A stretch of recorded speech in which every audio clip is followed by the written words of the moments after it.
up? What up? What up? What up? What up? What up? What up? What's good, people? What is up? What is They went from the fourth level of hell and sent us down to the seventh level of hell.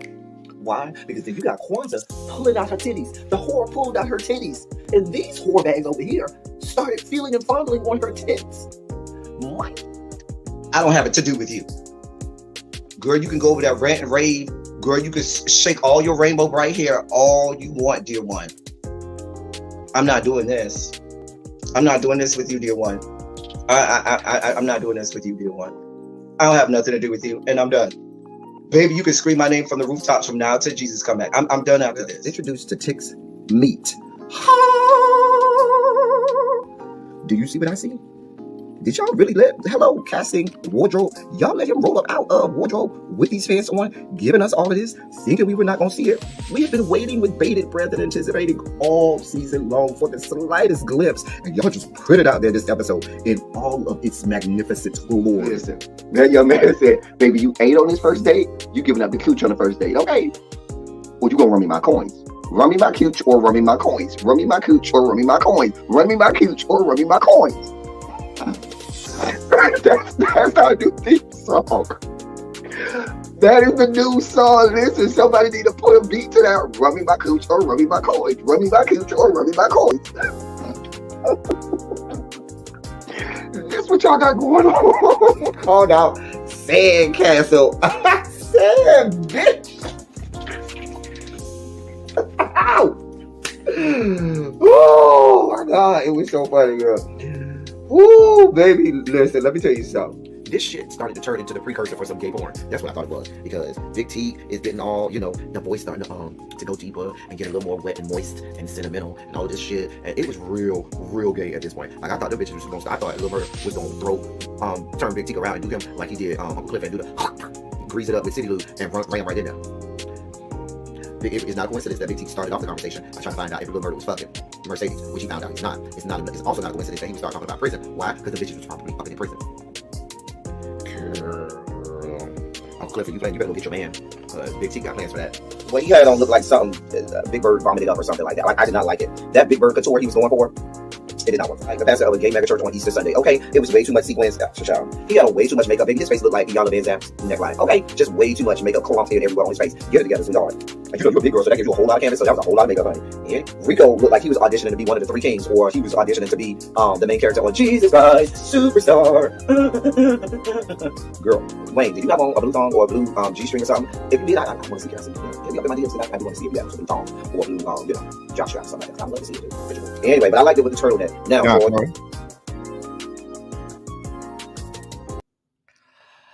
well, hello, people. Hello.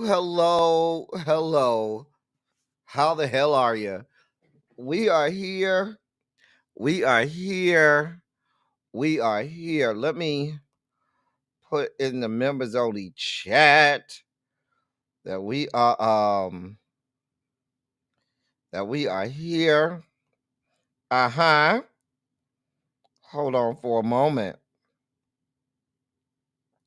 As I am posting in the members only chat. Shout out to the members. Because we have a good time over there. If you ain't a member, I don't know what to tell you. I can't do no more convincing of y'all to join the members only chat. Because at this point, you have not joined the members only chat. I don't know what to tell you.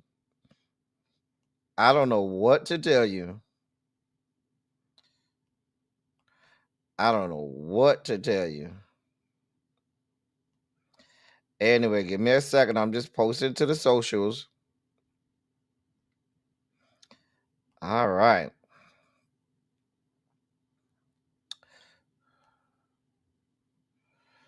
I can't spell today, y'all. What's today? Wednesday? Ciao.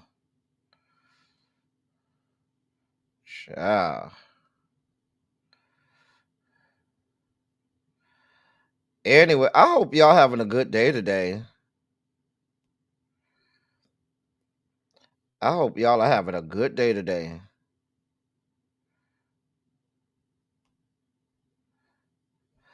right. Oh, no. Oh, God. Shoot. I did that wrong, huh? Shoot.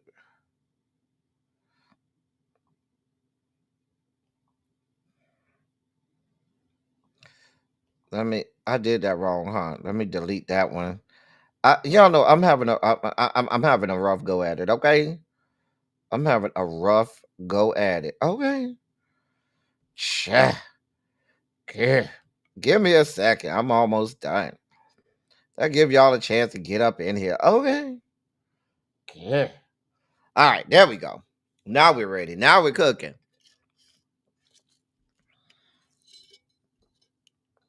Let's see. Okay, now we're ready. All right. Let's do this, y'all. What is up? What is going on? What is up? How are y'all doing today? I'm so glad to see y'all. Listen, we have a jam-packed dossier for y'all today. The dossier is jam-packed. What? Listen, am I missing a meeting? Because everybody at work is on red and seems to be at a meeting. I don't care what meeting y'all at. I ain't got no meeting, and I don't give a damn. Leave me alone. I do not care. Anyway, whatever meeting they got going on at work is not, it's of no consequence to me. At any rate, let me say hey to y'all, and then we can get this party started, y'all. We about to have a good time today. We about to enjoy ourselves. We about to do what we do, and then we gonna get up out of here. Okay. Let's see who's first. DPG. I don't know how I feel about this color, y'all. Let me try to get a let me try to get a color that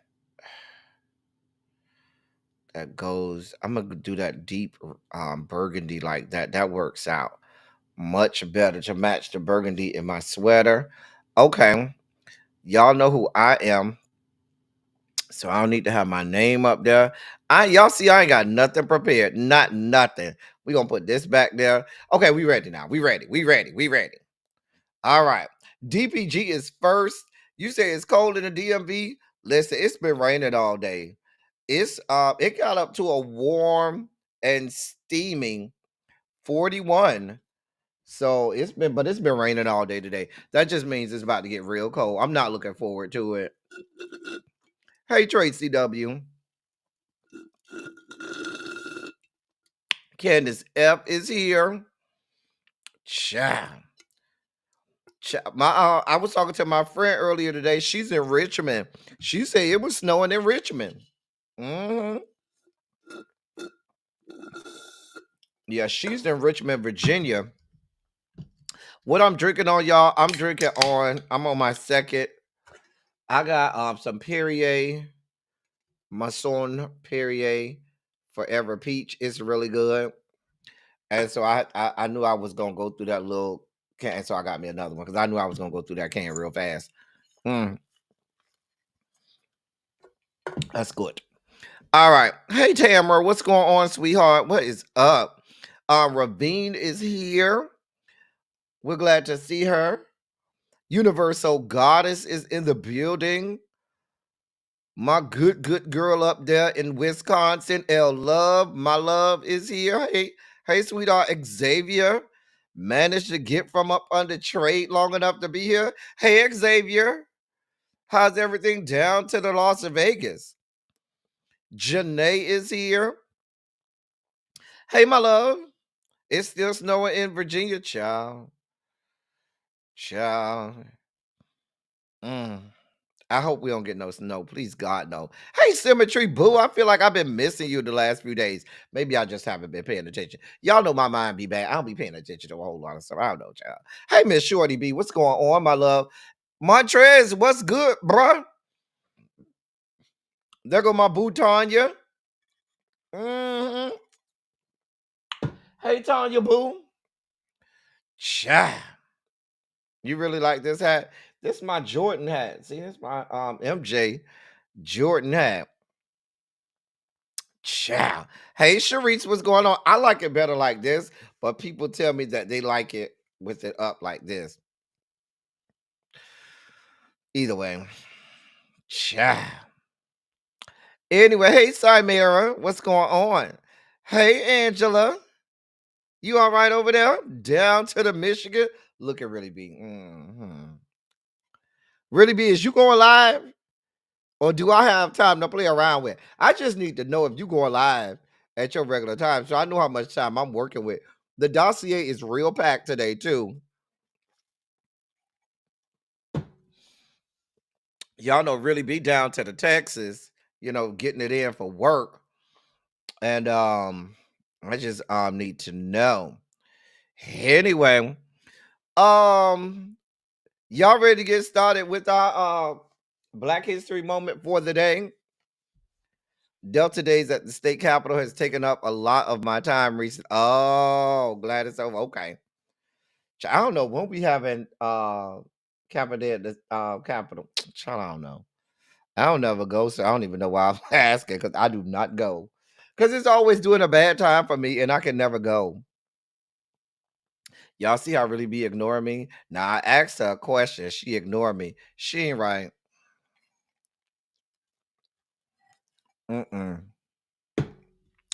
You have Elderflower Rose Empress. Now, I've tried that one. That's the red one. It's okay. The purple one, the indigo, is still the best. Okay. And squeeze of lime of mint. Wait. Squeeze of lime of mint and some passion fruit syrup. Oh, I gotta try that. You got to send me that, Tracy, so I could try that out. Wait, what? What Tracy said? I'm not reading your message. You feel well? What did you say, Tracy? Lord, you're not glad. I am glad to see you, Tracy. I'm so glad to see you, my love. Let me give you the Oprah hug. Oh, the Oprah hug. Oprah don't let you hug her. She take your hands and go like this and keep them extended and go. Oh, we love you, Tracy W. You the second half of the Doublemint twins. Child. She answered me. I don't see it. What she said. Okay, I got time. Okay. Child, I don't know. Child.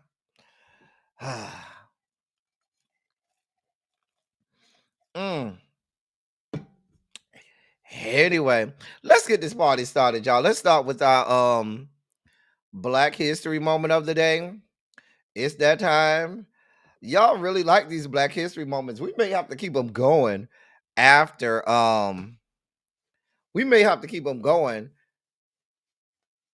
Black History Month because y'all seem to like them so much.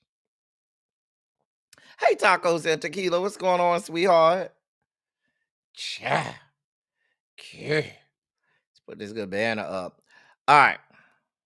So I don't even have the dossier up, y'all. I don't even have it up, y'all.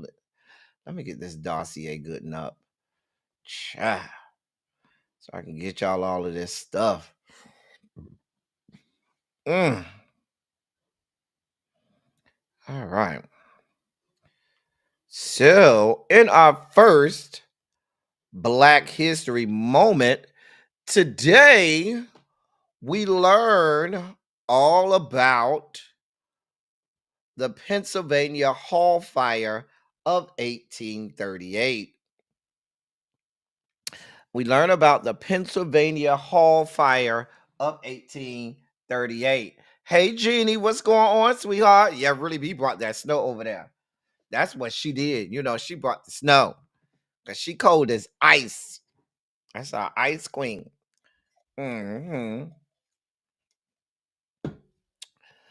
All right, let's learn about the Pennsylvania Hall Fire of 1838. The 1830s saw an unprecedented wave of mob violence in the northern states. The Pennsylvania Hall Fire is one such case of violence spurred by racial and gender tensions. The hall had several rooms and a large auditorium that seated 300 people. A board of managers who took pains to make it clear that the hall was not exclusively for the use of abolitionists managed the hall. This was possible since the hall had several rooms and was 2 stories high. A series of meetings took place in the hall. Some dealt with the women's suffrage movement, others concerned the abolitionist movement. The presence of women speaking at the podium and whites at the podium, and whites and African Americans advocating for the abolition of slavery, as well as women's suffrage, was more than the enemies of equality and freedom could bear. On the night of May 17th, 1838, a mob congregated outside the hall. A messenger was sent to ask for police protection, but no help was sent, and the hall was set ablaze. In one of those ironies that point to the senselessness of mob violence, the public ledger of May 18th, 1838 notes that, quote, by a law passed by late legislature, it was provided that the injury done to any property from the violence of mobs was to be compensated for out of the for was to be compensated for out of the public funds of the district, so that this act was in effect destroying our own property, end of quote. The public ledger of May 21st, 1838 stated that the Pennsylvania Hall fire stood as a case of the contrast between the rule of the mob and the rule of the law. The destruction of the hall exemplified an attempt of the mob to silence the voices of freedom and equality. Now, this is a very famous fire. Um Something one that really heralded and celebrated.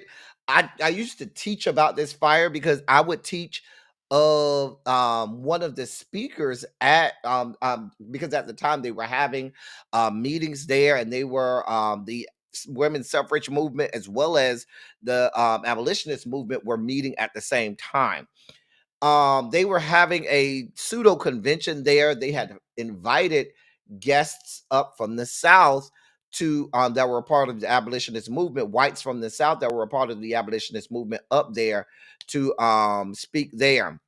One of the speakers that night was Angelina Grimke. Now, Angelina Grimke was a white woman. She was a part of the Grimke's sisters who fought for women's suffrage. They grew up on in the South. Their family owned slaves, but they became her and her sisters became staunch abolitionists along with women's suffrage. If you know the history, women's suffrage rode the backs of the abolitionist movement, because what white women saw was the how mobilized and organized the abolitionist movement was, and they saw that if they mimicked or mirrored the abolitionist movement, they could get women's suffrage. And so at the time where when Angelina Grimke first got up to start speaking, the story goes that Angelina Grimke um that Angelina Grimke was in the middle of speaking at this event. She's talking about the fact that, the North is not removed from racism and slavery and so forth. They start, the mob outside started attacking the building, so much so they said that they felt the building rocking back and forward. Middle of her speech, they start to burn the building down with the people inside. Angelina Grimke, the story goes, now I don't know if this is folklore or actually happened, but the stories that come out of that is that she refused to leave the building and asked everyone else to stay in the building until she finished her speech. And according to legend, that's what happened. Now they all got out safe. Well, at least the story goes that she and the people inside got out safely. But you can go and look up Angelina Grimke's speech. It's a very famous speech that she gave, all about how the North was just as racist as the South, because she had seen what happened in the South growing up on a plantation, family owning slave, and said she saw the same things in the North. But I usually use her poem, her speech in my when I was teaching AP English language and composition, which is nonfiction. We would do a rhetorical analysis on her speech. So that's the story of the Pennsylvania Hall Fire of 1838. Bit of information, use it as you wish. Our next moment in Black history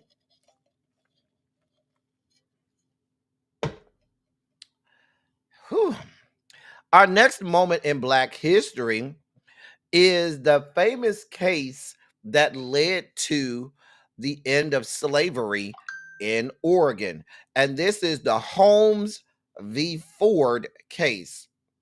Now, the lawsuit filed by Robin and Polly Holmes, and the picture you see there is of Mary Jane Holmes Shipley Drake. We'll talk about her in a second. But there was a lawsuit filed by Robin and Polly Holmes against Nathaniel Ford in 1852. That lawsuit is often cited as the legal event that ended slavery in Oregon. This is not accurate, though. They say that, people will tell you that all of the time, but when people really went back and studied, that's not completely accurate. Legally, Oregon was anti-slavery throughout the antebellum period. The provisional government prohibited slavery in 1843. The territorial government did so in 1848. Finally, Oregonians included an anti-slavery article in the 1857 statehood constitution. The Holmes v. Ford case represented one battlefield in a long, simmering conflict over slavery in Oregon. Nathaniel Ford had acquired the Holmes family as slaves while sheriff of Howard County, Missouri, in 1841. According to Holmes's court filing, Ford promised to grant freedom to the family if they helped him open a farm in Oregon in 1844.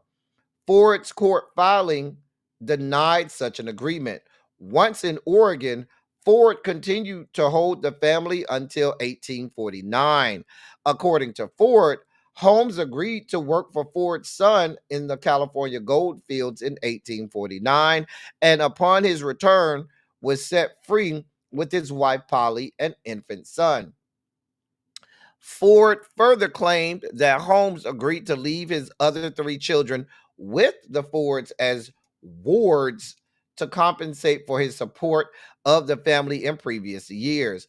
Holmes denied any such agreement and claimed Ford illegally held his children, Mary Jane, Roxana, and a third child, James, as slaves and planned to sell them in Missouri in Missouri under the Fugitive Slave Act of 1850. And you know, we've heard a lot about the Fugitive Slave Act. The picture you see that there is one of those three children. That's Mary Jane Holmes, Mary James Holmes Shipley Drake, but originally Mary Jane Holmes. So, and that's the daughter of Robin and Polly Holmes. So, now the son James died soon after being separated from his parents. Robin and Polly Holmes blamed Ford for the death of their son. Ironically, a publication in 1930 of a Ford letter confirmed his intention to keep the Holmes children as slaves and eventually sell them. Chief Justice George Williams of the Oregon Territorial Supreme Court heard the case in on July 13th, 1853, and shortly thereafter awarded the surviving children, Mary Jane and Roxana, to their parents. His ruling never mentioned slavery. Oregon's anti-slavery prohibitions should not be misconstrued as sympathy for blacks. There was a simultaneous effort to legally exclude all blacks, slave or free, from the area, and to create a free soil white homeland in Oregon.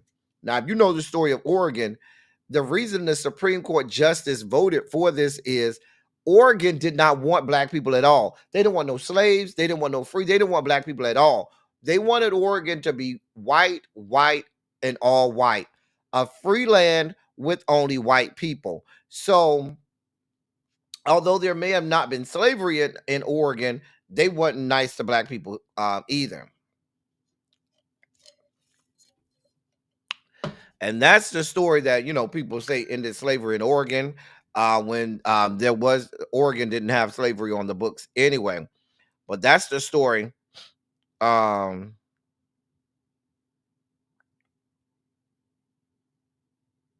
Lord, my phone is blowing up.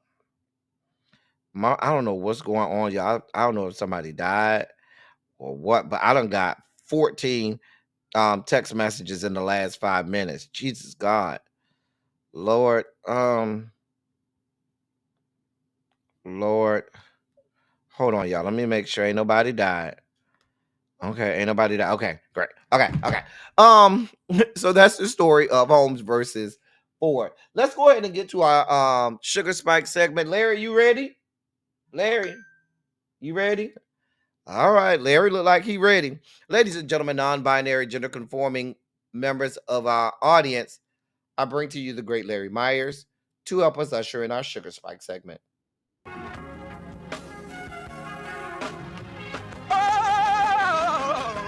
Oh God. You see, this is the part that I like.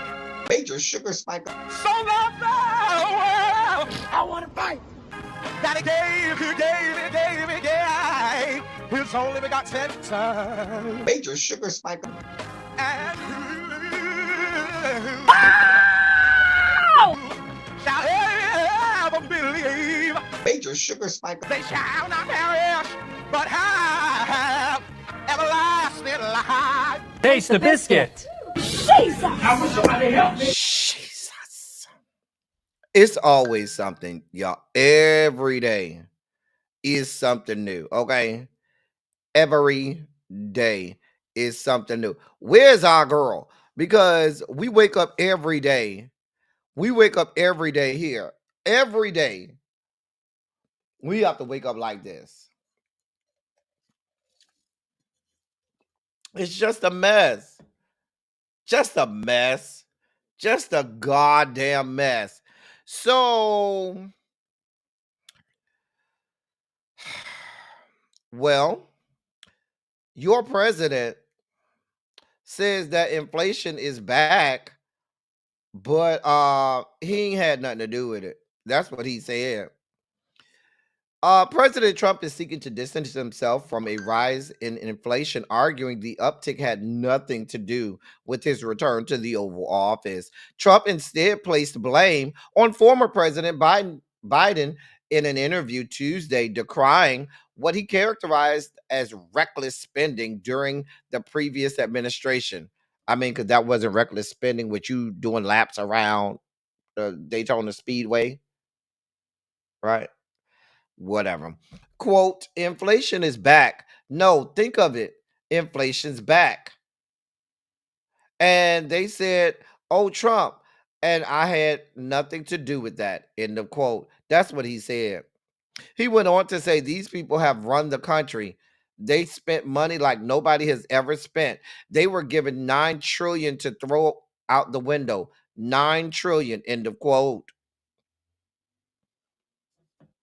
You're the same people trying to raise the debt ceiling by $4.5 trillion, right?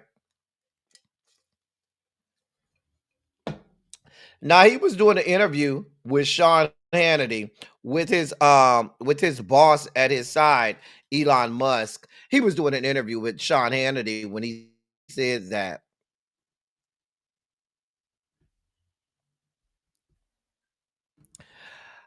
The man is going, listen, 4 years, he will still be blaming Joseph Robinette for everything that's going wrong in his country. Now, we're not going to talk about the fact that he has sent the economy and the stock market into pandemonium with all of his executive orders and firings and all of that. We're not going to talk about that, right? We're not going to talk about the fact that you have enacted tariffs on countries all over the world, right? Sending the economy into disarray. Not going to talk about that, right? Everything points to the previous administration. I'm just trying to make sure I understand. I'm just trying to make sure I understand.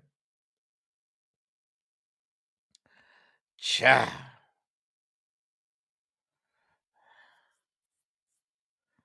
Cha. Um, in more news, because the man is delusional. The man is delusional. But you may want to know that let me read this to you. President Trump's approval rating has slipped slightly from when he took office in January among economic concerns, including over him moving to impose tariffs on the US's main trading partners and floating further tariffs on others, according to a survey released today. The new Reuters Ipsos poll found Trump's approval rating at 44%, 1%, um, 1 percentage point down from the previous iteration of the survey conducted January 24th through 26th. The share of respondents who disapprove of his second White House term has gone up to 51%, a double-digit increase from January 20th, 21st, just after he took office. At that time, 41% held that same view of disapproval of his second term in office. At that time, 47 approved of his job, of the job that he was doing. That's what the numbers say. That's what the survey says. Okay. Um, Now, according to the people that did this survey, Americans have remained supportive of Trump's immigration proposals, according to the survey, which includes slashing the number of crossings at the southern border and conducting mass deportations. Some 47% of respondents are in favor of his policies on the issue. Meanwhile, the share of respondents who see the country going in the wrong direction regarding the economy has gone up to 53%, according to the new poll. And that's a 10-point increase from the January 24th, 26th version of the same survey. Despite the smaller percentage of U.S. adults approving Trump's handling of the economy, the 39% support he received on that front in the latest poll is still higher than his predecessor, former President Joseph Robinette Biden, whose approval rating on the economy was at 34% toward the end of his term.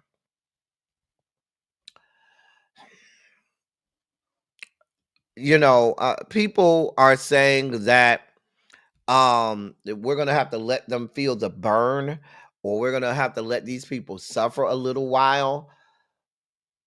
In normal times, I would be with you. I'd say, you know what? Yep, let them suffer. But these aren't normal times. And left to themselves, these are people, and this young man has proven in his second term, you can't give them any leeway. You give them an inch, they're taking 1,000 miles. And what I mean by that is this: we don't know what the state of this country and the democracy will be in if we just sit back and let this just go. If we just sit back and let it happen and say, well, let those people who voted for him feel the burn, we all could end up burning. Like, I don't think that we're in a situation where we can literally just sit back and say, well, let it happen, because they're going to need to feel the wrath of what happens when you vote the wrong way. I just don't know that that's smart, because by the time we do say, okay, it's time to give a damn, they may have things and policies in place where there's nothing we can do. That is my fear when people say, just sit back and let them, let the people get what they voted for. They got to see what they voted for. My fear is, if we do that, there could be irreparable damage to what we know as our freedoms and democracy. In more sugar spiky news, well, the Trump administration is trying to rehire employees with the U.S. Department of Agriculture, or the USDA, who worked on the federal response to bird flu after firing them over the weekend. The terminations were reportedly part of a cost-cutting effort across government agencies by President Donald Trump and Elon Musk's clandestine Doge. The layoffs come amid the latest outbreak of H5N1, which is devastating poultry and cattle farms, leading to soaring egg prices and sparking concerns among public health officials. A USDA spokesperson told the BBC that while several officials working on the bird flu response were, quote, notified of their terminations, end of quote, over the weekend, the agency is, quote, working to swiftly rectify the situation and rescind those letters, end of quote.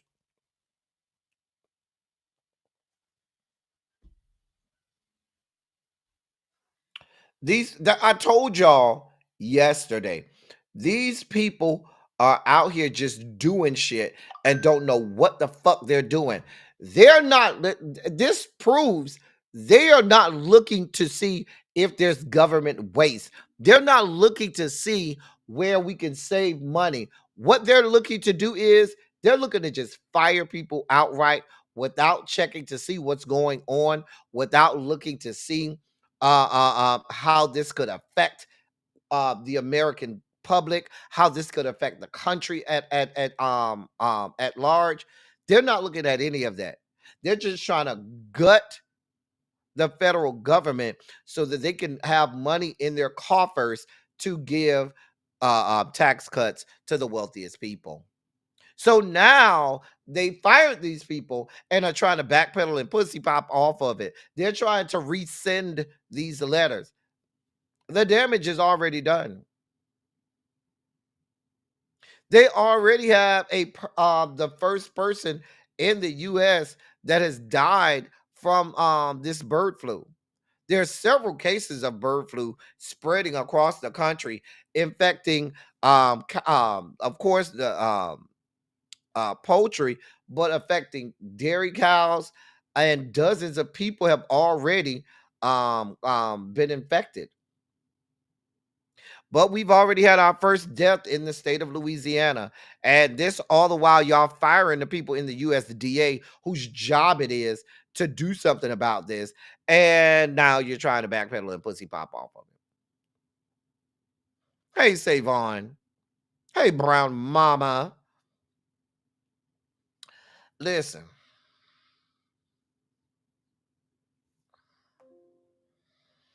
I, they have no clue what they're doing. In more news of these people don't have a fucking clue of what the hell they're doing. Well, your president has ordered the Justice Department to fire all U.S. attorneys appointed by Joseph Robinette Biden, former President Biden. Donald Trump has said that he has instructed the Justice Department to fire any remaining U.S. attorneys installed by the previous administration in an apparent move to stamp out political appointees of Joe Biden who might resist having Trump's agenda guide prosecutorial decisions. Quote, I have instructed the termination of all remaining Biden era U.S. attorneys. We must clean house immediately and restore confidence. America's golden age must have a fair justice system that begins today. End of quote. And that's what he put on Truth Social yesterday. The dismissal of U.S. attorneys after a change in administration is typical, although the Trump administration has been unusually aggressive in pushing for mass firings across the board, as opposed to asking for their resignations shortly after the new president takes office. It also comes as Trump's Attorney General Pam Bondi and acting Deputy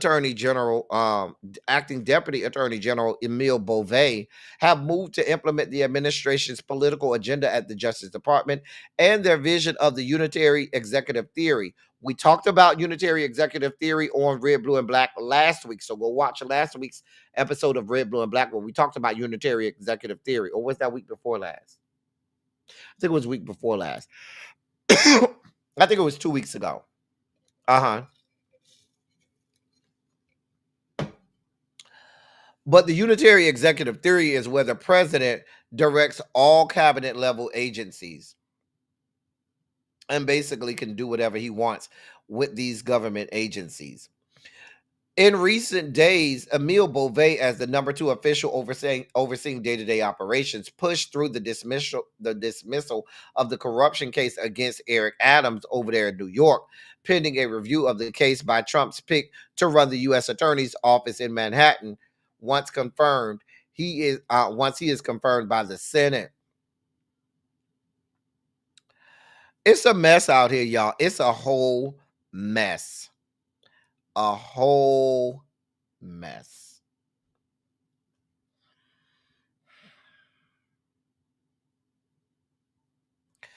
Moving on. In international news, Jesus God. So your president is doubling down. Now he's going out and called Volodymyr Zelensky a whole ass dictator. Sure did.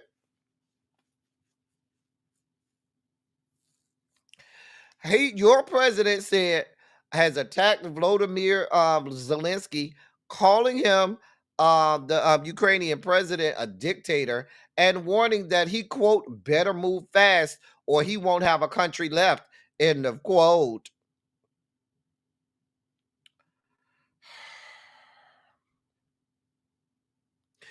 He also said that Volodymyr Zelensky and Ukraine are the ones who started the war with Russia, which we know is not true, which is clearly not true.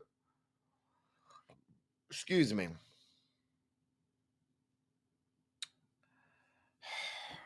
This is getting serious.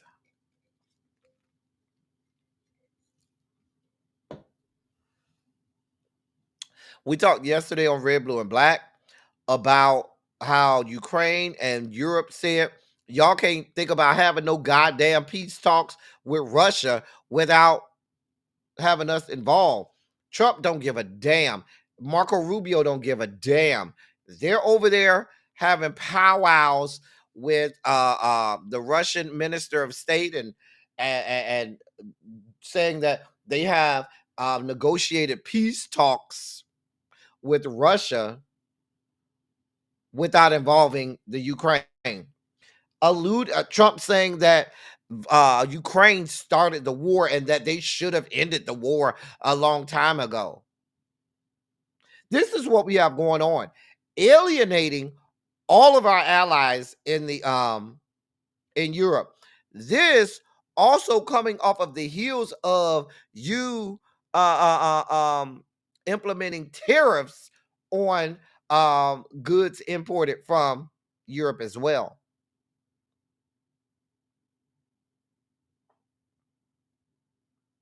We have countries right now that are already saying we want no more U.S. goods in our country. South Africa came right out and said, y'all ain't got to send nothing else over here. We good. We don't need nothing from y'all. Anything we need, we can get from somebody else. And don't look for us to send any of our precious minerals over to y'all, not from South Africa. We ain't having no parts of it. That's what South African government has said. This is a whole mess. The foreign policy. Thank you, Symmetry, for gifting 5 memberships. Thank you, my love. I see for those people gifted memberships, welcome to the membership. Some of y'all, I believe, may have had memberships before, but thank you for gifting memberships. Y'all know what to do. Y'all know what to do. The members only chat is waiting. You know what I'm saying? Y'all know how to hit me up to get the members only chat. But back to what I was saying about foreign policy. We are alienating everybody. These people are blathering about, just saying all types of horrible things and just making all types of horrible statements. The difference in you being Donald John, the candidate, versus Donald John, the president, is your words have a lasting effect on things that go on across the globe. The ripples of the things that you say have lasting effects across the globe. So what that means is when you alienate all of our allies, when you say things and do things counter to peace within this country, within the within the globe, on the globe, you risk putting us at risk of war and not having anybody to help us fight in said war.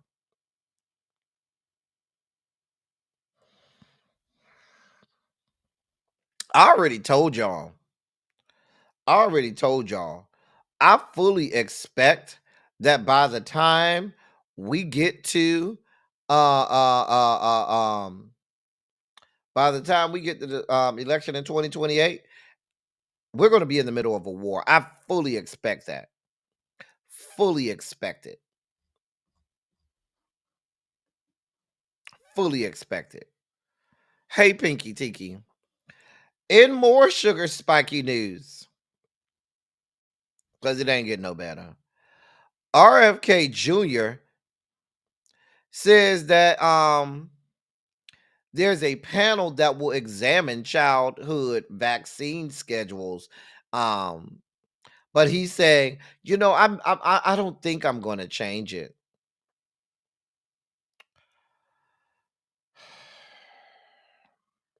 Now, when he was being confirmed, he said in his confirmation hearings that he would not change the nation's current vaccine schedule. However, on Tuesday, speaking for the first time to thousands of U.S. HHS agency employees, he vowed to investigate the childhood vaccine schedule that prevents measles, polio, and other dangerous diseases. Now, you said in your confirmation hearings, oh no, I'm not going to do anything to change the vaccine schedule. But immediately upon taking office, you go in front of the thousands of employees in the HHS and say that you're going to have a panel that's going to investigate the childhood vaccine schedule. He said in that same meeting, quote, nothing is going to be off limits, end of quote. Let me say that again. RFK said in his meeting with thousands of HHS employees, quote, nothing is going to be off limits, end of quotes.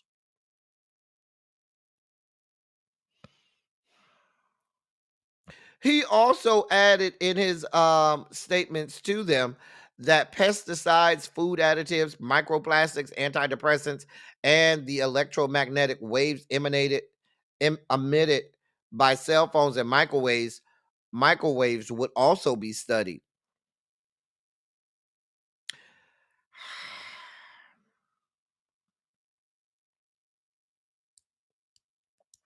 All this being said is there's a whole measles outbreak in Texas.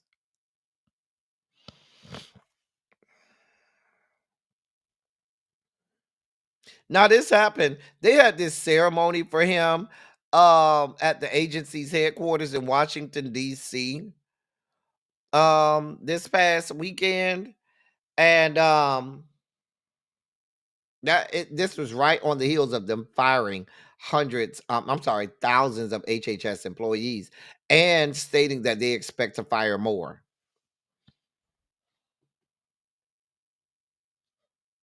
He said that this panel would investigate vaccines, pesticides, and antidepressants to see if they have contributed to the rise of chronic illnesses such as diabetes and obesity. They have plagued the American public.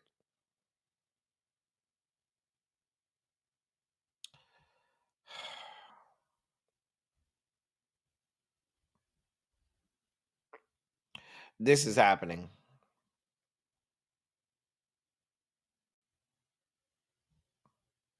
This is happening. Now, you should note the person that asked him if he was looking to change the childhood vaccine schedule was an actual medical doctor, Senator Bill Cassidy of the great state of Louisiana, a Republican.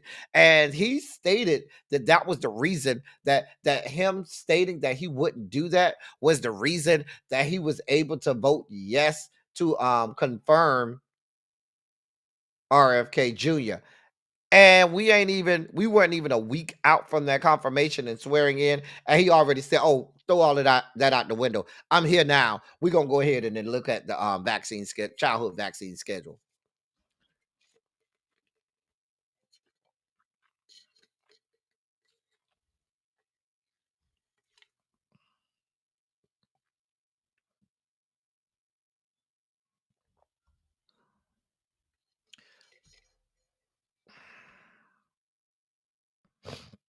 I don't know what to tell you. Hey Callie. Callie said I'm new here, but I love it already here already. We have a good time, Callie. We try to. We try to have a good time. You know, the people, the pupils will welcome you in. You'll enjoy yourself. Just take a seat. You know, we have some nice people here. We try to have a good time. Ciao.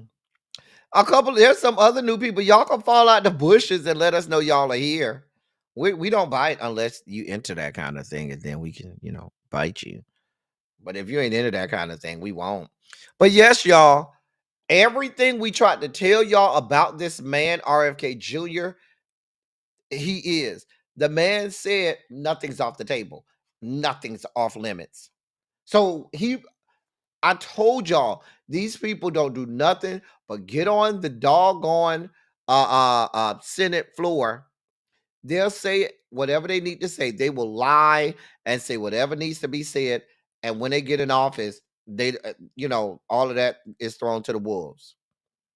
We saw the same shit when they confirmed Justice Neil Gorsuch, Justice Brett Kavanaugh, Justice Amy Coney Barrett. When all of those fucktards got confirmed, they lied on the Senate floor when they were being confirmed. So why should we expect any different from these people moving forward?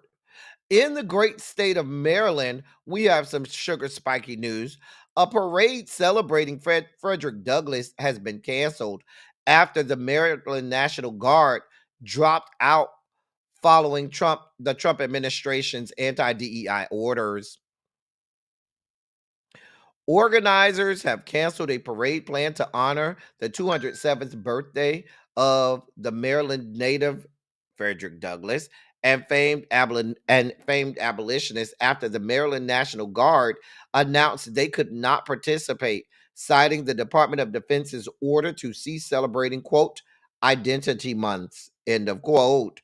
While the event was slated for February, Black History Month, it was also planned around the date of his birth and death.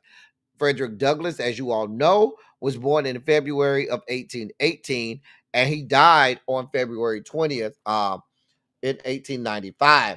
Um, there's always been speculation as to the exact date of his birth. He wasn't sure, and records were not good. Now, he famously, as you all know, declared that February 14th was his birthday. But we do know he died on February 20th, 1895. Quote, since the event is organized as part of a Black History Month celebration, the Maryland National Guard cannot support. In accordance with the new guidance, the Maryland National Guard must decline events which celebrate individuals based all or in part on immutable characteristics, end of quote.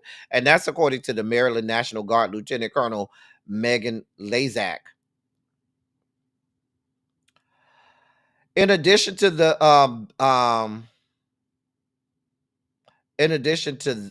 that, the Maryland National Guard also not provide a flyover, troop presence, or military vehicles to participate in the parade. Lieutenant Colonel Lazak further explained, per the new order titled Identity Month's Dead, They also cannot support events tied to Women's History Month, Asian and Pacific Islander Heritage Month, Pride Month, National Hispanic Heritage Month, National Disability Employment Awareness Month, or National American Indian Heritage Month.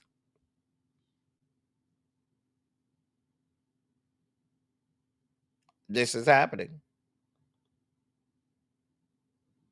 Now, even though they canceled the parade, the rest of the events surrounding celebrating his the life of Frederick Douglass will still go on, including performances, dinner, and awards. All of that is still slated to happen.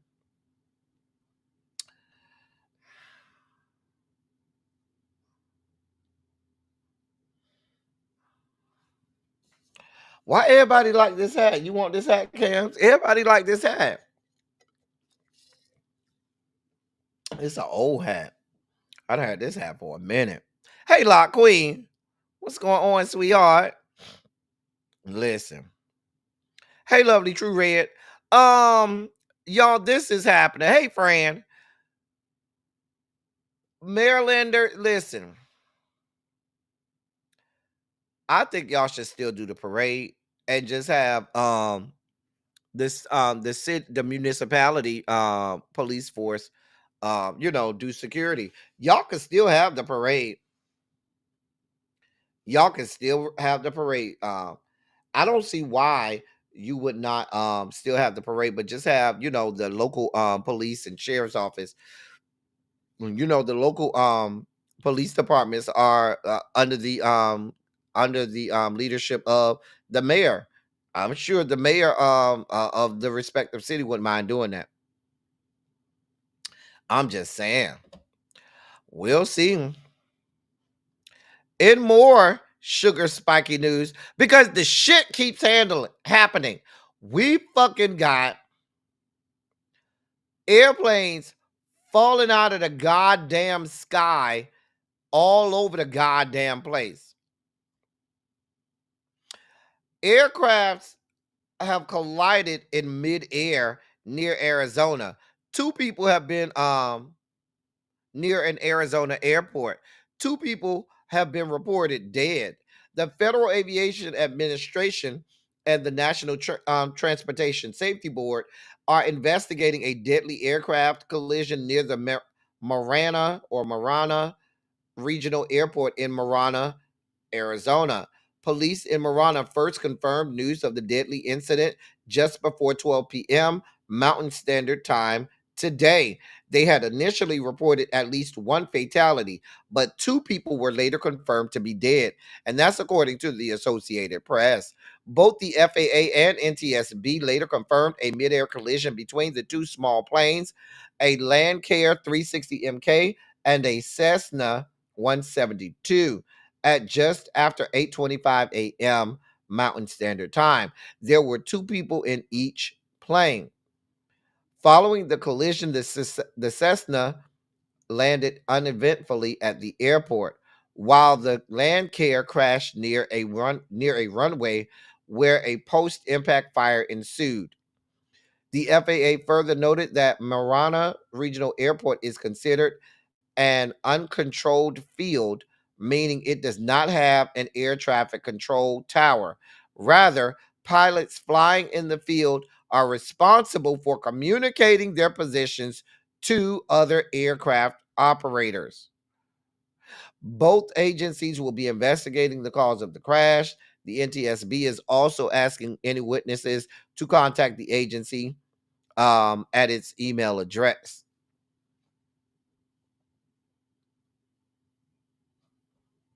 At this point, I'm scared to fly, y'all.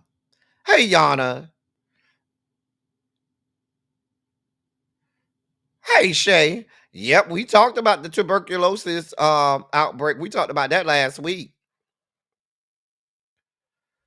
Child, I got to get on an airplane next weekend. Not this weekend, but next weekend.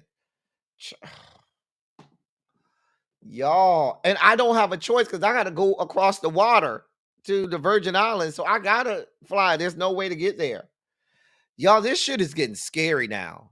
But y'all firing people down to the FAA and NTSB and all y'all firing all these people, right? In more news that should scare you, the U.S. aviation sector is now requesting emergency funds after recent alarming crashes. The U.S. aviation sector today called for, quote, robust emergency funding, end of quote, from Congress for air traffic control technology and staffing after a series of crashes that have raised alarm. Airlines for America, the Aerospace Industries Association, International Air Transport Association, and others, including major aviation unions, urged Congress in a joint letter to take action, noting the FAA faces serious technology needs and is about 3,500 air traffic controllers short of targeted staffing levels. Quote, we must support air traffic controller workforce hiring and training, modernize and deploy state of the art air traffic control facilities and equipment, end of quote. And that's according to the letter that was seen by several news outlets, coming from groups representing American Airlines, Delta Airlines, United Airlines, Airbus, and others, adding that they do not, quote, support pursuing privatization of U.S. air traffic control services and believe it would be a distraction from these needed investments and reforms, end of quote. The U.S. Department of Transportation, FAA, and key House and Senate committees did not immediately respond to a request for comment on the letters. We have a 3,500 person shortage of air traffic controllers. 3,500. Let me say that again. We have a shortage of 3,500 air traffic controllers.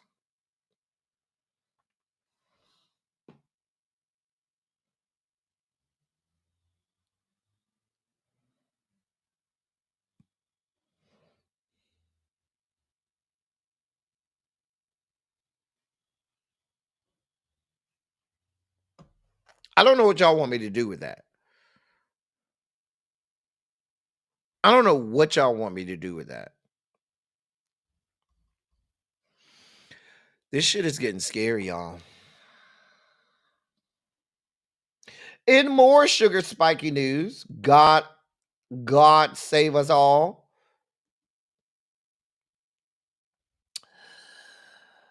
The Trump administration is falsely claiming that tens of millions of dead people over 100 years old are receiving Social Security payments.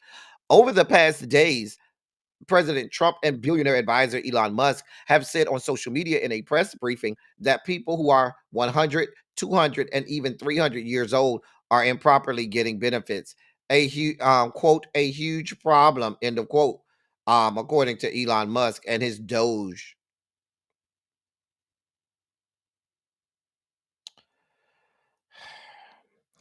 It is true that improper payments have been made, including some to dead people, but the numbers thrown out by Musk and the White House are overstated and misrepresented. According to facts submitted by the Social Security Administration,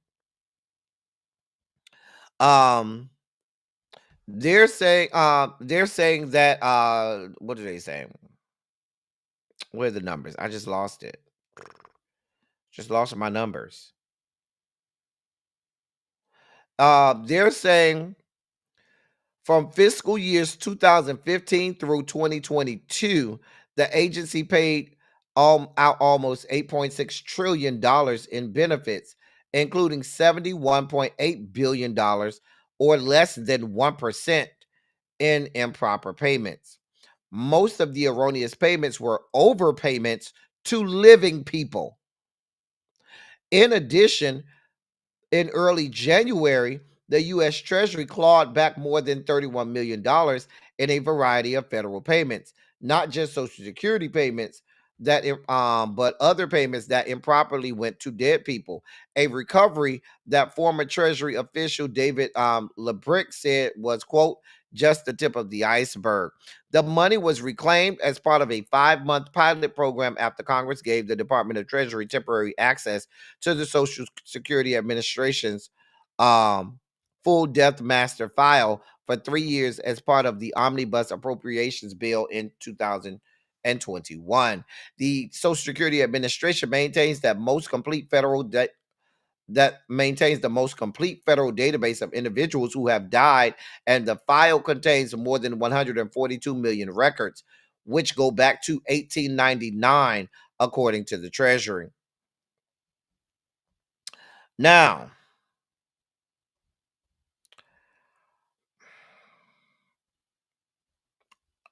they're inflating numbers, and they're stating that they're going to start to cut payments for Social Security for people who they believe, according to them, are not alive and are yet dead.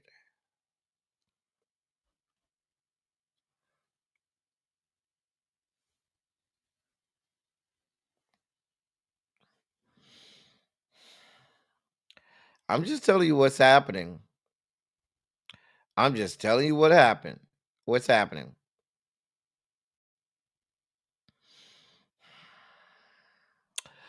Moving on. In a story that will shock you all, in a story that should shock us all, that should shock us all, okay? A woman in Georgia is suing a fertility clinic after giving birth to another couple's baby.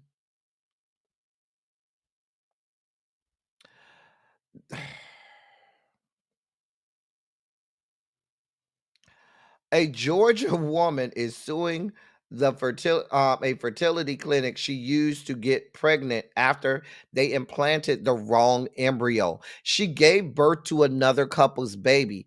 The mix-up caused the woman to lose custody of the baby, who was given to his biological parents at 5 months old.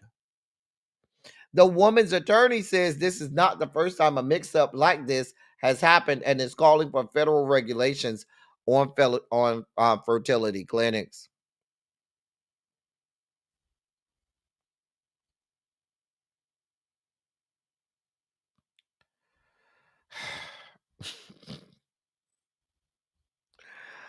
The woman's name, this is just a mess. The woman's name is Christina Murray. She said in a statement, quote, it was immediately apparent that something did not go to plan go as planned at the fertility clinic. All of the love and joy I felt seeing him for the first time was immediately replaced by fear.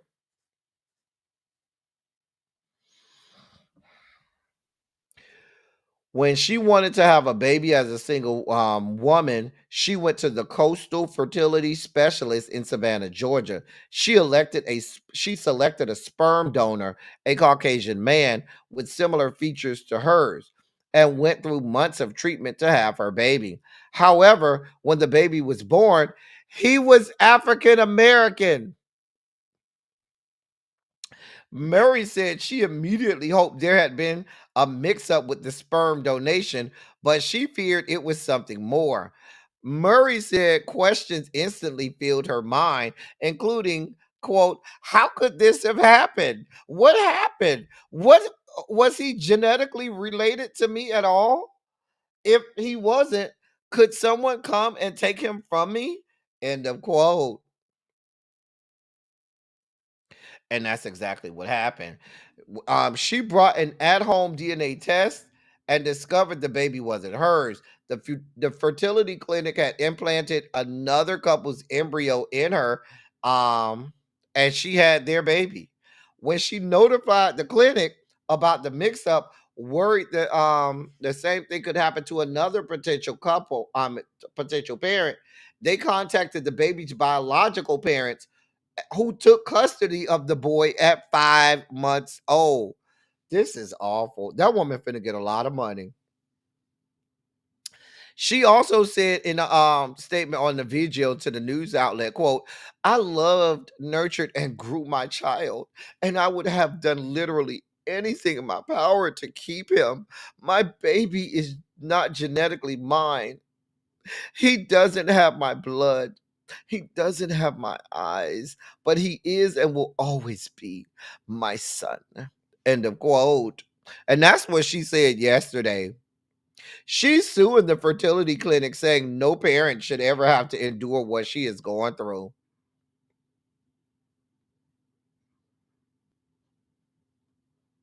Child. Child. Girl. Child. She wasn't gonna listen. She was out. She said that now. When she saw that black baby pop out, when she saw that hair was a little too curly, she said, now wait a minute.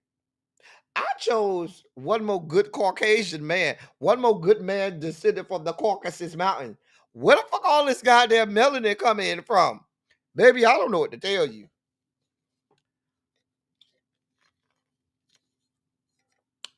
Ma'am, I don't know what to tell you. I don't know what to tell you.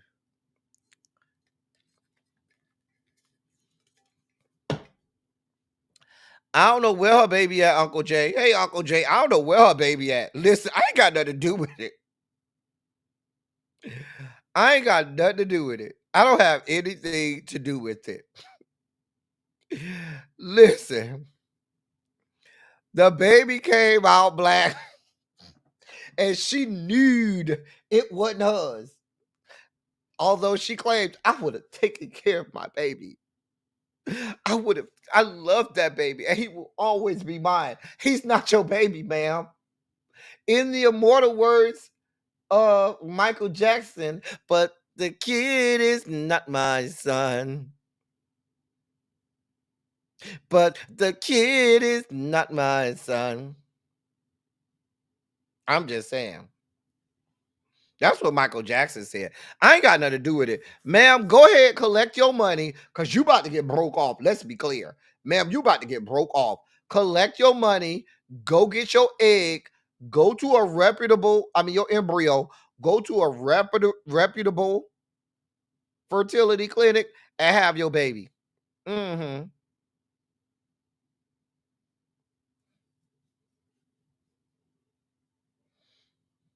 No, right. If I'm the black parents, baby, I'm suing them too.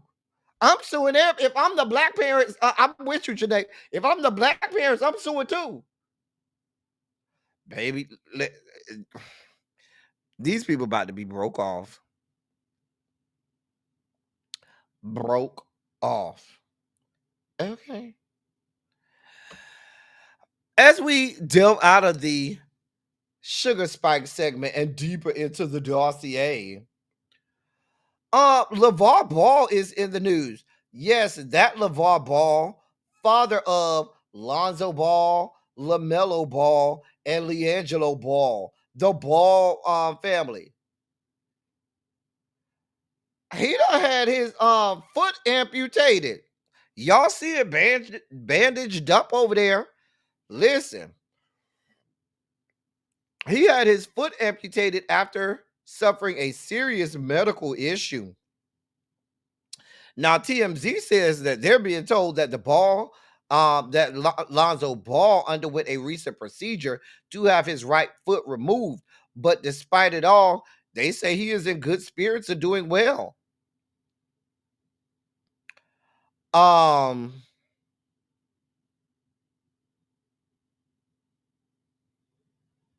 Now we know the oldest son, Lonzo, and the youngest son, LaMelo, they still in the NBA. The middle son, he tried to get in the NBA. He did a little bit of something, but he ain't last long. But he's supposed to be a rapper. Now, we put pictures down to the members only chat. If y'all want to know what the middle son looked like, they got some meat pictures of the middle son. down to the members only chat. If you want to go see it, they got them up in there, child. Because that's what they do down to the members only chat. Hey, Miss Baythang. Now,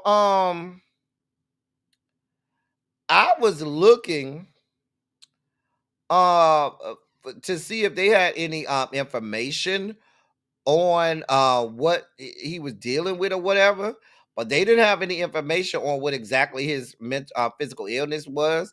Does he have the sugar, like the old people say? Do he have the sugar? You know, he might have that sugar. You know how the old people say, baby, she got that sugar. Do he have the sugars? Did he have diabetes or something, you know? And you know, when you have diabetes real fast, I mean real bad, you got to get your they be amputating, you know, legs and feet and all kinds of stuff. Child.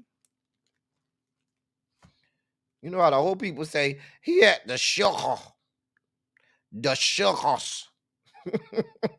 Baby, I don't know what's going on. Baby, they said snip, snip, and it was gone. Sir, go with God. ASAP Rocky is celebrating. He's having whole celebrations because he was acquitted. He had a not guilty verdict rendered in his case with the gun charges and stuff. The felony assault case that he had, you know. Well, baby, he was acquitted. They say he had a whole celebration party and everything. You know, Rihanna was there and all of their friends and stuff was there. Child, they said it was a sickening party. Now, he's on record saying he's so elated and happy that you know, he's saying that he's teasing that he might, you know, put out a new album.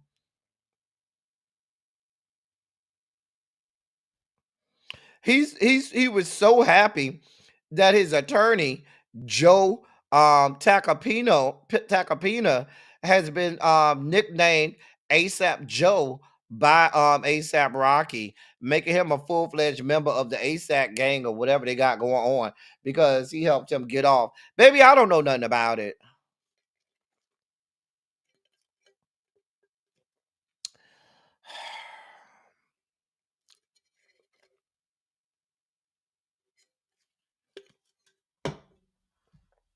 Now the people are saying that when he went on X, formerly Twitter, and posted, quote, "Don't be dumb," that was an inclination that his album is coming out because that's supposed to be the title of his long-awaited album. I don't follow these people long enough. I don't know these people. I don't know their music. I don't listen to this garbage.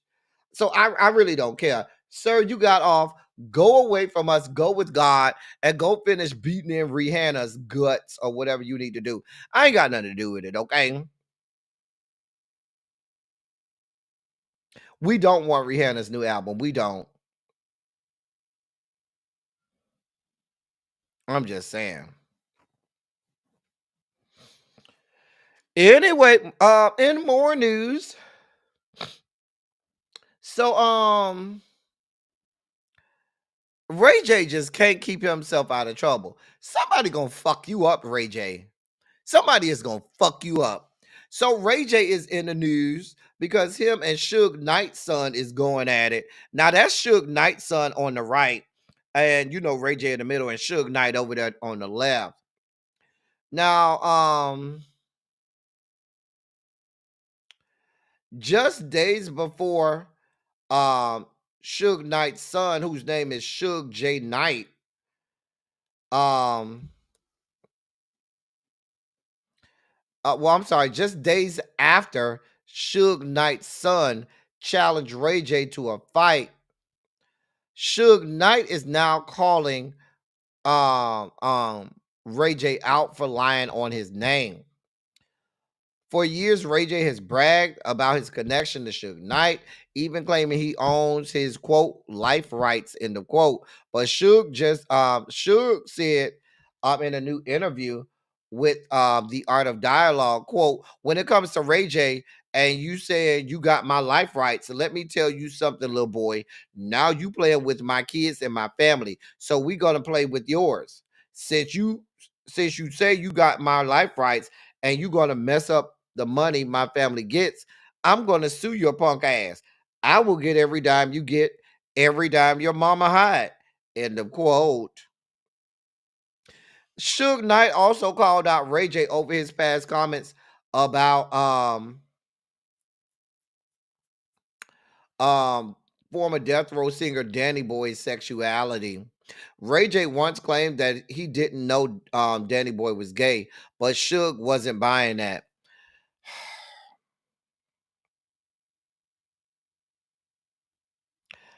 This sounds like people fighting over shit that I don't care about. This is Ray J being Ray J. Ray J is a whole ass troll. Ray J ain't got shit else to do with his life. Ray J got a little bit of money and ain't got shit to do. So he don't do nothing but run his mouth. But I'm telling you, Ray J, you gonna fuck around and find out. You gonna say the wrong thing about the wrong people, and you gonna get your ass fucked up, Ray J. You gonna get your ass fucked up. I blame Brandy, because had you not created that song, that video, and that song, Best Friend, we would not be here. Let's be clear. Best Friend was probably the best song on your first album. That was probably the best song on your first album. But that means that we had to be introduced to the likes of Ray J. And now we're here. You mean the vocal post-it note? The vocal scratch pad? Best Friend is I'm telling you, that's the best song on on that first album. The song ain't, but unfortunately, while the song was so good and we liked the song, we unfortunately had Ray J unsheathed to the fucking world. I don't give a damn about Brandy. She ain't no vocal Bible. The bitch is the vocal postage stamp. She's the vocal index card. She's the vocal toilet paper that I use to write love letters to my prison bae.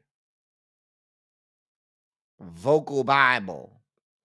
I wouldn't say the whole album is good. I told you the best song on the album is Best Friend. The rest of the songs,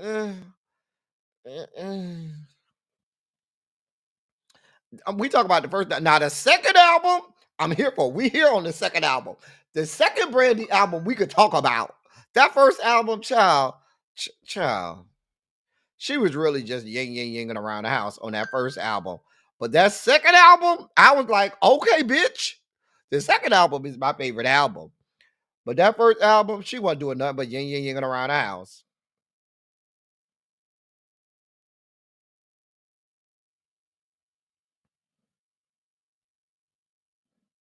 So, what is I don't know what is happening. People are bothering me. Anyway, let me move on.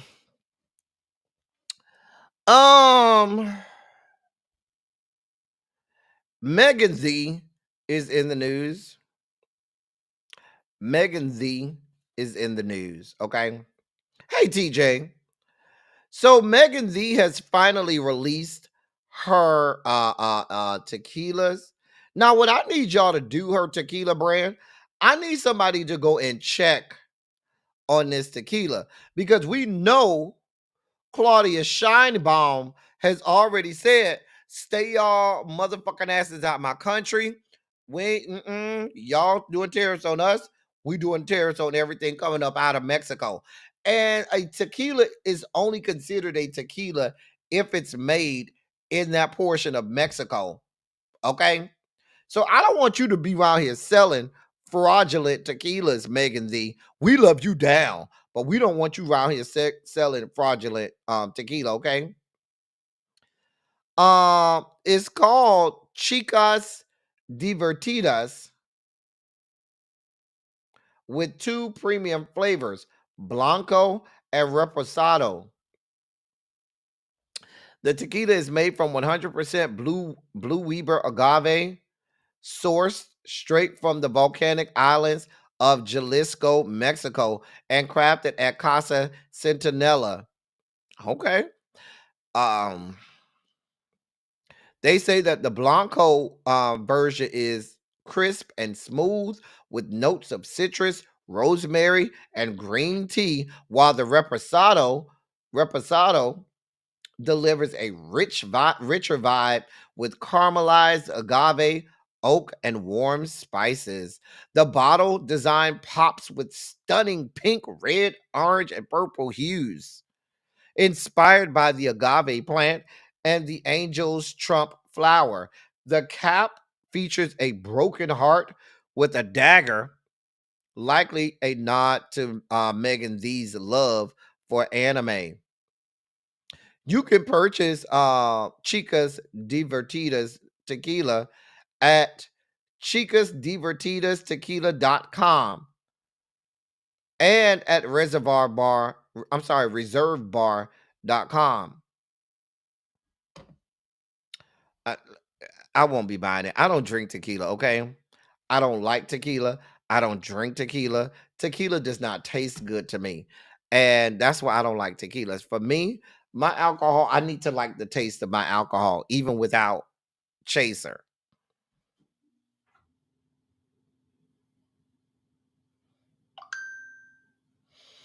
Y'all can have all the tequila y'all want. Y'all can have all the y'all won't get no fights from me. Oh God, sir, will you get the fuck away from us? Oh dear God, Jesus.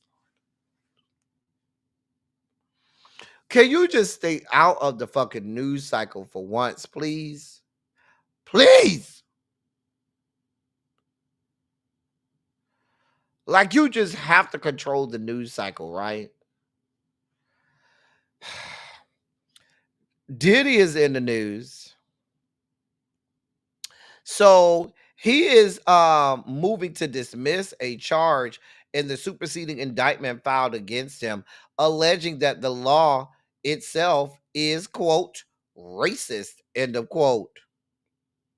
Now he filed this motion on Tuesday, yesterday, focusing on the charge of transportation to engage in prostitution, one of 3 counts in the indictment, along with sex trafficking and racketeering. The motion claims that there has never been a similar prosecution under the Mann Act, and no white person has ever been targeted with the law, which has been in place for over 100 years and was designed to prohibit the transportation of women for sex. The filing claims that Diddy is the victim of racism from the government, saying, quote, Mr. Combs has been singled out because he is a powerful black man and he is being prosecuted for conduct that regularly goes unpunished. What was racist in its inception has often been racist in its operation. End of quote. The filing also reiterates the defense's argument that all sexual activity involving Diddy and others was consensual. Quote, the government has concocted a criminal case based primarily on allegations that Mr. Combs and 2 of his longtime girlfriends sometimes brought a third party, a male escort, into their sexual relationship. End of quote. Sir, that's the best y'all got. So that's the best y'all got, right? The best your defense team now has is, oh yeah, you need to throw this stuff out because y'all racist. It's because I'm a black man. It's because I'm like, sir, sir, the you've been dipping your little dirty ass spoon in the people's sugar bowls all across the fruited plains, from sea to shining sea, from the redwood forest to the Gulf Stream waters. Okay, you, sir, are a sexual deviant. That's what you are. I mean, the best your lawyers came up with is that, oh, it's because I'm black, right? That's your defense? Because I'm black? I'm just trying to make sure I understand. Because I'm black is the defense. I just can't. I just can't. This is what y'all got going on. This is what y'all got going on. Mind you, there are literally probably in the hundreds in terms of victims of you dipping your spoon into someone's sugar bowl against their wishes. Right, can't stop, won't stop. He has been a problem since Daddy Bush, George H.W. And now it's because you black. If you don't, I, sir, go with God. I don't have this type of time. Do not have this type of time. I missed the story. Hold on, y'all. I'm missing a story. Hold on for a moment, y'all. I'm missing a story. Hold on. I knew I was missing something. I'm missing a story. Let me make sure I got everything I need. Yep, I am missing a story. All right. I knew something was missing. All right. Glad I caught that. All right, let's go back to where we were. So, Kamala is in the news.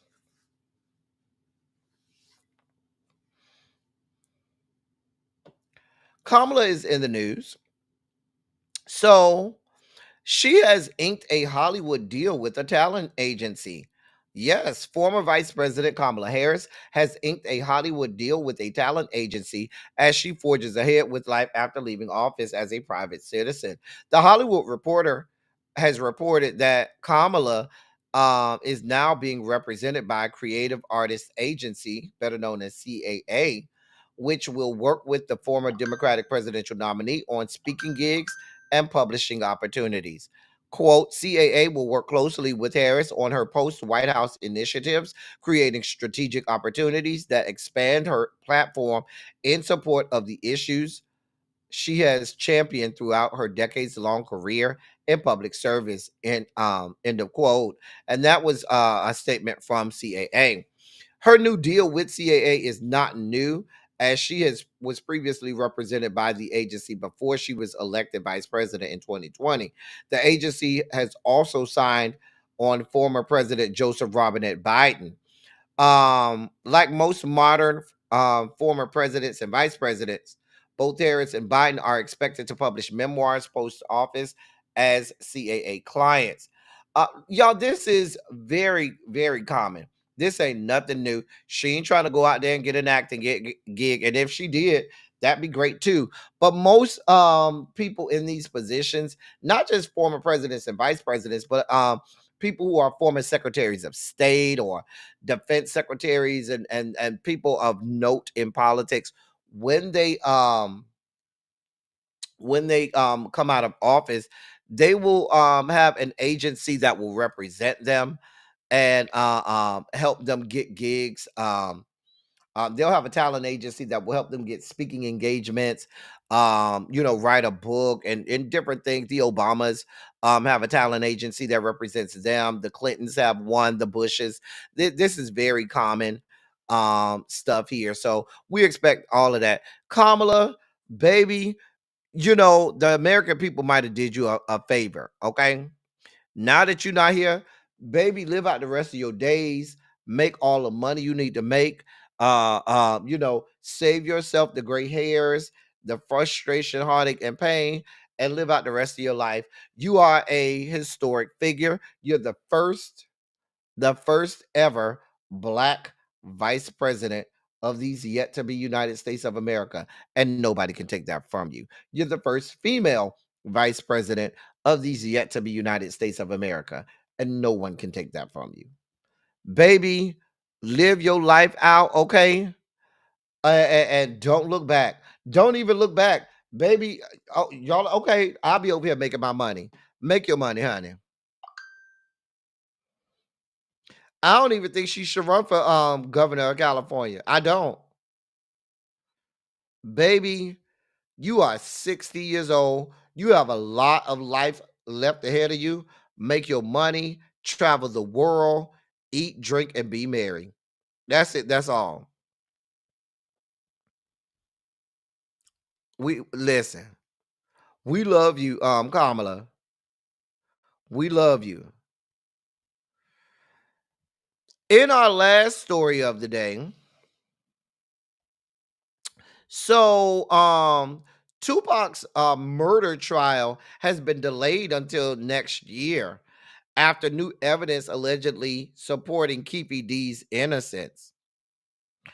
Let me read this to you. Tupac's murder trial has been delayed until next year after new evidence was discovered allegedly supporting Keefe D's not guilty plea.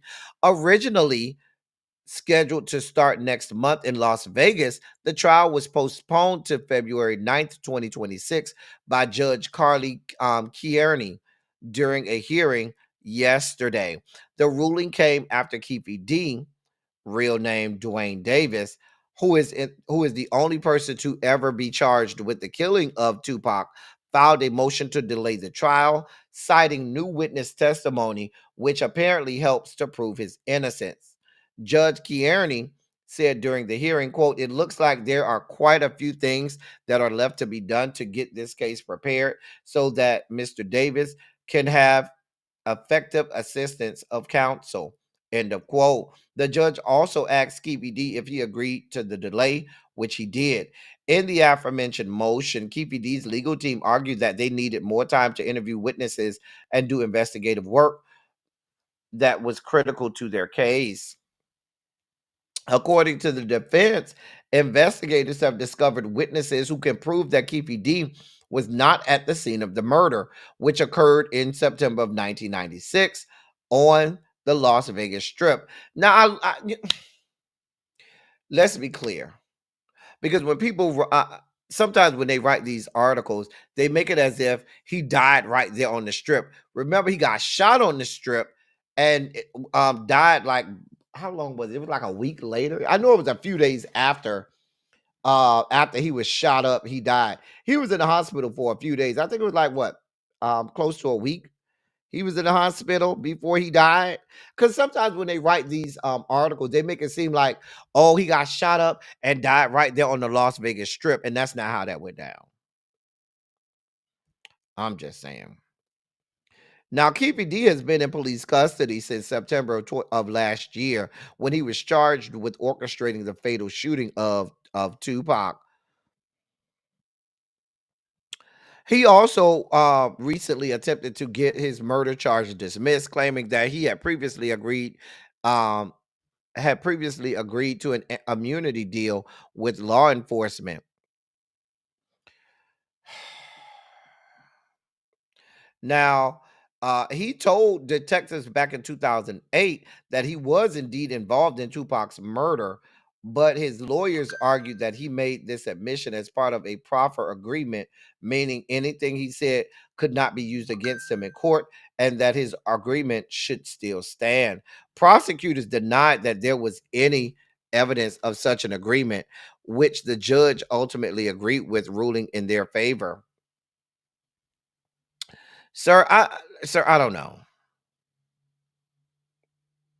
I I don't know. I don't know if you involved. I don't know if you're not. I don't know if y'all finally talk to the right people and got them to find you an alibi. I don't know, sir. I find it real funny. Back when you thought you had immunity, you was out there telling anybody who would listen that you was responsible for Tupac's death and that you had something to do with it. Remember, you was all over the place telling people, anybody who would listen, that. And now that your ass is in jail and possibly could be in jail for the rest of your natural life. Now all of a sudden you ain't got nothing to do with it. You got alibis and everything. Child.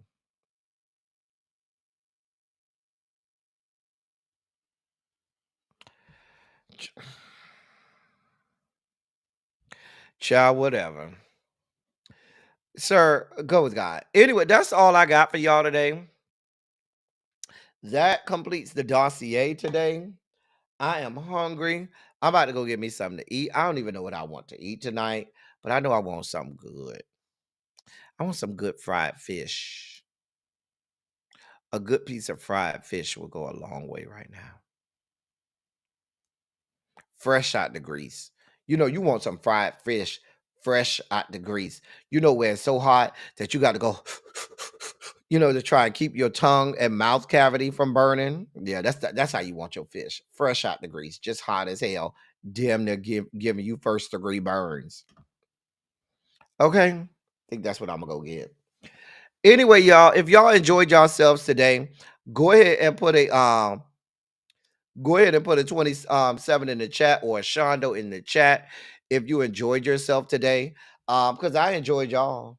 That's the QR code for those people who want to donate to the platform. It's also scrolling at the bottom.